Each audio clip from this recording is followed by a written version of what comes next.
Masaya po ba kayo? Pero alam nyo, kahit masaya po kayo, meron pong mas masaya pa ngayong araw na ito. At yan po ang inyong mga magulang. Lagi po silang mas masaya pa kaysa sa atin tuwing may mga milestone tayo o may mga achievement tayo. Sa lahat po ng tao sa buong mundo, sila po ang pinakamasaya. Sa mga parents, congratulations din sa inyo. At syempre sa puntong ito, nais kong masalamatan ang lahat ng ating mga kasama sa iba't ibang stakeholders ng ating paaralang elementarya. Di ko na isa-isahin, please allow me to dispense with the formalities para maiksing-maiksi na lang po ang aking mensahe. Ngayong umaga, nasa siyam yata ang graduation natin, sabay-sabay.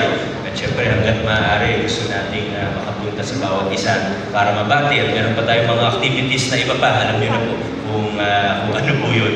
Anyway, muli po sa ating mga magsisipagtapos, congratulations. Alam kong hindi naging madali ang kinailangan yung mga gawin para makarating kayo sa puntong ito. Marami kayong dinaanan na pagsubok na bilang mga individual, sa inyong mga pamilya, sa inyong paaralan, sa inyong mga komunidad. Pero ang lahat po ng pagsubok na nagpasan po ninyo at eto na po kayo, papasok na naman ng bagong yugto sa inyong mga buhay. At sana lagi po nating tatandaan na ang lahat ng na-accomplish, na-kamit natin sa ating mga buhay, wala po rito na nararating natin o nagagawa natin na mag-isa lang tayo. Kaya sana sa puntong ito, hindi man ngayong araw mismo, pero sana huwag nating kakalimutan magpasalamat sa lahat ng mga tumulong sa atin para makarating tayo dito. Inyong DepEd officials, ang inyong school officials, mula sa principal hanggang sa guro, hanggang sa non-teaching staff natin. Siyempre, kunin na rin natin yung pagkakataon para pasalamatan yung education department po natin, yung sa kanila nandyan po sa likod. Masaya po kami na kahit papano naging bahagi kami ng inyong mga buhay, pati ng graduation na ceremony natin ngayong umaga. Sana okay po ang lahat. Nakita ko kanina yung food natin sa baba na po, okay na po. At yung may pa pang mga tulong mula sa lokal na pamahalaan. Dahil talaga namang edukasyon ang isa sa pinakamataas na prioridad ng inyong lokal na pamahalaan. Alam naman po natin kung bakit. Lagi naririnig natin yung kasabihan, di ba? Kabataan ang pag-asa ng ating bayan. Sana hindi yung manatiling isang kasabihan na narinig lamang natin, kundi sana isa isip, isa puso, isa buhay po natin yun. Yung mga nakikita natin dapat i-improve pa sa ating lipunan, yung mga nakikita natin problema na kailangan solusyonan, lahat ng iba pa, wala nang ibang gagawa niyan, wala nang ibang tutugon dyan, wala na pong ibang susolusyon dyan, wala na pong ibang magpapaganda ng ating lipunan sa hinaharap, kundi kayo. Dahil kayo po ay hindi lang mga graduate.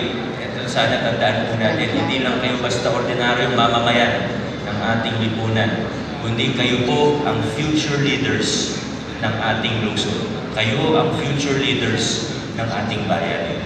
Iba-iba kayong larangan, balang araw, iba-ibang career, iba-ibang career path, iba-iba kayong landas na tatahakin. Yung iba sa inyo, baka pumasok sa gobyerno. Yung iba sa inyo, baka magdinegosyo. Yung iba sa inyo, baka papasok sa corporate. Yung iba, baka magiging teacher, engineer, architect, iba pa. Pero sa kahit anong larangan ang papasukin po ninyo, sigurado ako kayo yung magiging leaders, change makers sa inyong mga larangan. Isa po sa ginagawa natin sa LGU ay pag may graduation tayo, nagpapagawa tayo ng mga sablay, yung suot-suot po ninyo ngayon. Ang tanong ko po sa inyo, alam niyo ba kung anong ibig sabihin ng nakasulat sa sablay ninyo? Nakwento ba sa inyo? Hindi pa. Kung mapapansin po ninyo, yung unang-una po dyan ay yung sagisag, yung logo ng ano po, yung paaralan. Ano yung paaralan ninyo? San Joaquin Elementary School. Pagkatapos po ng seal ng San Joaquin Elementary School, may nakasulat po dyan sa baybayin. Ano po yung nakasulat? Sa wikang Pilipino, ibig po sabihin yan, pag-asa. Pagkatapos naman po ng salitang pag-asa sa baybayin, meron naman pong sagisag ng ating mahal na lungsod, Pasig City. At sa pinakadulo, may kita niyo mo, may parang blue and white na umaagos. Kaya pag binasa po natin yan ng tuloy-tuloy, ang pagbasa po niyan ay, ako ay graduate ng San Joaquin Elementary School at dahil sa akin, umaagos ang pag-asa sa lungsod ng Pasig. Yan po ang ibig sabihin. Isa puso po natin yan, mga magsisipagtapos. Mga graduate po natin, ngayong umaga sana po, isa puso natin yan. Dahil kayo po talaga ang dahilan kung bakit. Hindi politiko, hindi nasa gobyerno ang pag-asa ng ating bansa. Kayo po ang pag-asa ng ating lungsod. Kayo ang magbabago sa Pilipinas. Kayo ang magpapakilala ng mga magaganda. Kaya pag-igihan po ninyo sa susunod na yugto ng inyong mga buhay ay patuloy po sana kayong manampalataya sa Diyos. Una sa lahat, yan siguro ang pinaka-importante. Pangalawa, patuloy kayong magsumikap, magpursige kahit na anong maging pagsubok sa inyong mga buhay. Pangatlo, maging mabuti tayong mamamayan dito sa Pasig at sa ating bansa. Maging mabuti tayo sa ating kapwa. Magtrabaho tayo, mamuhay tayo ng tapat at may integridad. At sigurado po ako na malayong-malayo ang mararating ninyo. Tingnan niyo po yung nakaupo sa kaliwat kanan ninyo. Huwag niyong kakalimutan ang mga itsura niyan. Dahil hindi niyo alam. Tingnan niyo lang, huwag niyong hampasin. Yung nakaupo sa kaliwa niyo, hindi niyo alam. Baka yan pala ang susunod na principal ng San Joaquin Elementary School. Yung nakaupo sa kanan ninyo, hindi niyo rin po alam.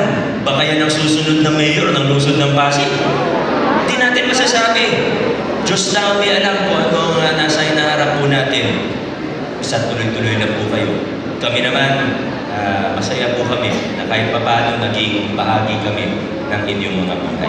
Muli po sa ating mga magsisipagtapos, sa lahat ng mga kasama nating stakeholders, mga barangay officials po natin na nakasama po natin sa gymnasium na ito. Ngayong umaga, maraming salamat po sa mga graduate natin. Congratulations. Mabuhay ang class of 2025!